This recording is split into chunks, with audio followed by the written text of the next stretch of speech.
Hi, I'm Sil. I'm creating a D&D tabletop product called the Arena Battle League. And even though the final product is a book, I'm using Unreal Engine to do all of the artwork for it. This allows me to make dramatic videos for each picture in the book that DMs can share with their players at the table. In this YouTube series, we'll show you the progress we make as we push toward launch.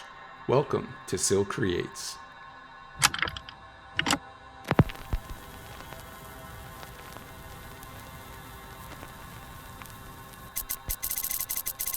This week, I wanted to customize the characters that we are using for the martial law team.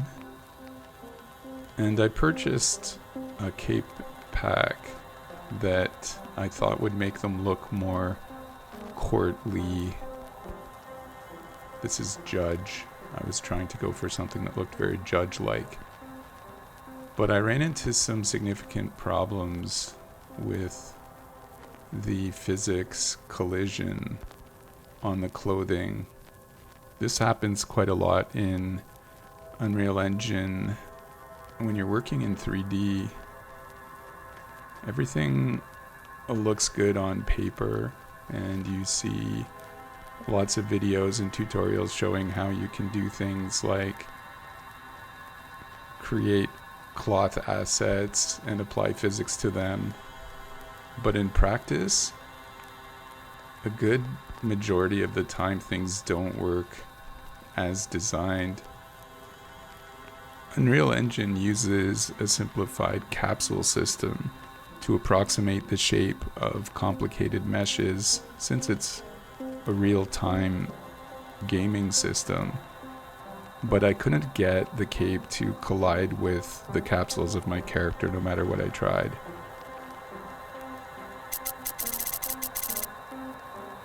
And without having the ability to add capes or customize those characters, I decided the easier route would be to find an asset on the store that was more applicable from the beginning. So I got into the Fab Marketplace and did some searching, and eventually I found an asset that I thought would work. I found a nice cleric pack from Quang Fan, healers they were called, that I thought looked like they would suit the theme of the martial law team. They also support metahumans with parametric clothing, which meant I could create dwarfs and different body shapes, which is essential for the team that we're creating here.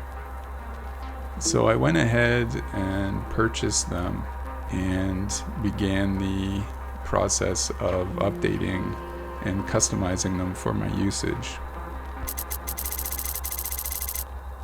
I haven't yet spent a lot of time with Unreal Engine 5.7, which has integrated metahuman characters in the editor itself. I have used them in the past, but it was done through a web interface back then. And things have changed quite a bit in how it works. I also had to learn how to do the parametric clothing, which allows you to define the shape of your characters and then apply parametric clothing to them. I discovered once I had added the asset pack to my project that there were a few issues. I followed all of the tutorials and the instructional videos provided, but the asset itself did not have all of the components, which meant I wasn't able to mask the skin from the arms. It would poke through, and you could see the skin through the armor. I went back and forth, the provider of the asset, who did update it, fortunately, and eventually I was able to work through all of the issues with their help. I lost my character in the process, so I started with martial law judge, who's a dwarf. You can see me trying to create a stern-looking, appropriate judge-like scowl character. Quite happy with how he turned out in the end. I resized him a bit, so his proportions were a little closer to what I was looking for a dwarf. And here I'm comparing him to a quick draft that I did of ML Jury. I liked how he looked.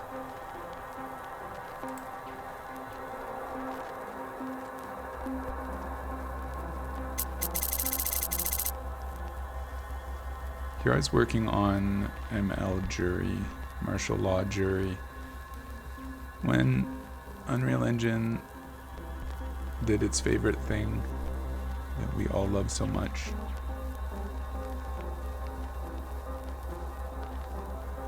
Nice little crash. Had to do a little dance with the window.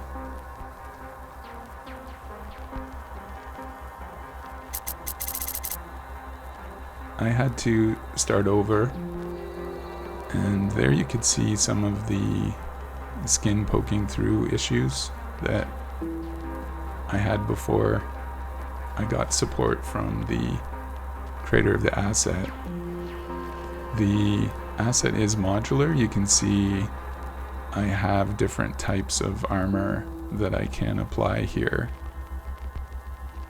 It's not as modular as I would like it to be. You can see me attempting to figure out how to use the different clothing assets that came with the pack. But I could only use full outfits, which is good enough to start with.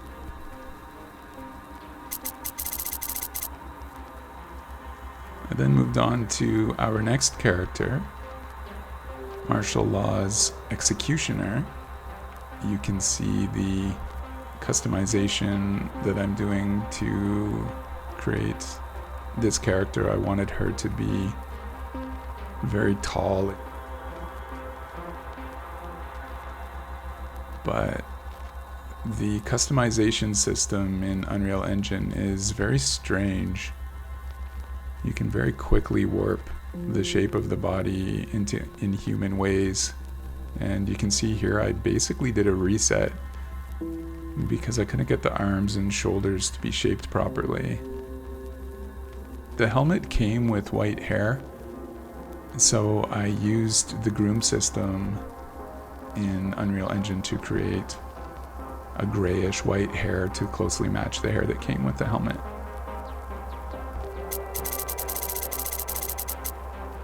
Now that I had Judge, Jury, and Executioner created, I wanted to see them all together. I also wanted to try an animation to see if the bodies would move properly. The animation I applied only had facial animation, which looks quite hilarious.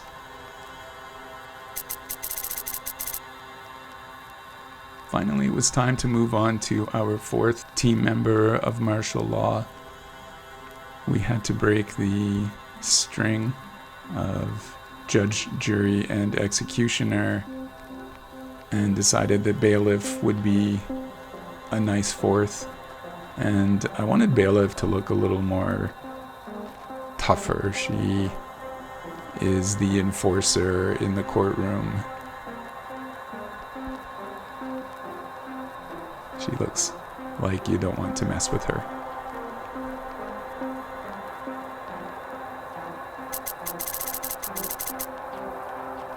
And now that I have all four of the martial law team members prepared. I'm going to have to get in and customize them more, put their logo into their costumes and stuff, but overall I really like the look of them. I think they work. We didn't really get an awful lot done this past week. Chris did get a fair bit done that was off screen. The amount of work I finished was worth one progress puzzle piece, and the design work that Chris got done was worth another. I'm hoping we'll have more productive time next week.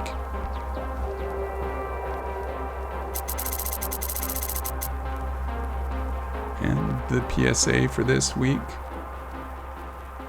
don't forget to hydrate. Thanks for watching. We'll see you in the next episode of Sil Creates.